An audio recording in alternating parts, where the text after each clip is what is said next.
Whether it's to fix a puncture, put your bike on the trainer, or disassemble it, you need to know how to take off your wheels. The front is pretty easy, but a lot of riders struggle to take off the rear wheel, and that's because it can get tangled up in the rear derailleur and chain. Well, I'm going to show you the easy way to take off your rear wheel, how to reinstall it, and hopefully not get any chain grease on your fingers. First thing you want to do is prep your bike. I always find it easiest to remove the wheel while the bike is in a repair stand.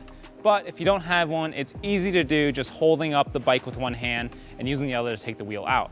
I don't like to flip the bike upside down because I find that actually makes it a lot harder to get the wheel out without gravity. So the first thing we want to do is we want to shift the bike into its hardest gear. That means the smallest cassette cog that is farthest to the outside.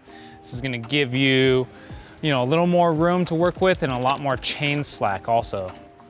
If you have a rim brake bike, you want to flip the quick release lever. It's usually where the brake cable attaches. What this does is spread the pad so you have a little more room to drop the wheel out.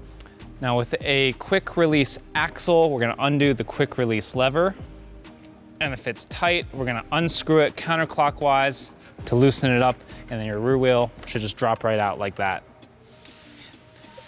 For a through-axle bike, you want to remove the through-axle completely. So there's the through-axle.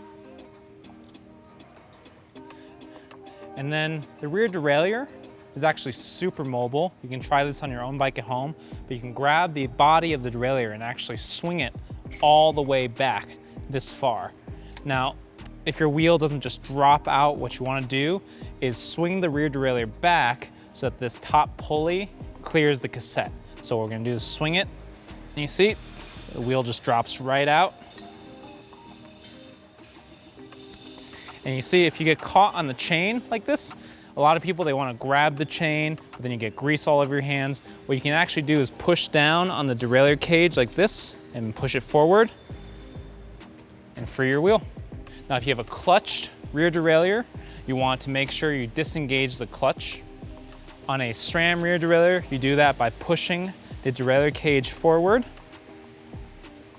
and locking it in place with this cage lock button. For a Shimano rear derailleur, you're just gonna turn off the clutch using this gray lever. You can see the derailleur can't move really when it's on, but if you turn it to the off position, then you can move it. Now the reinstall, we're basically gonna do that all in reverse, and it's pretty easy, but there's a few things to keep in mind. When you bring the wheel back up into the drivetrain, you wanna get the top part of the chain to land back on that small cog of the cassette. So we're gonna do this, and you wanna make sure you insert your wheel straight and vertically. Clamp it shut, and then don't forget to turn your quick release back on your rim brake caliper, and you're good to go. And then if you have a disc brake bike, you wanna make sure to pay attention to the rotor and aim it so that it goes straight between the brake pads. And once it's in the dropouts, you can put your axle back in, reinstall it or tighten it, and you're done. Wow, that was super easy, and now you're ready to ride. Practice this a few times at home, and before you know it, you're gonna be removing and installing your rear wheel like a pro. Be sure to like, subscribe, and I'll see you next time.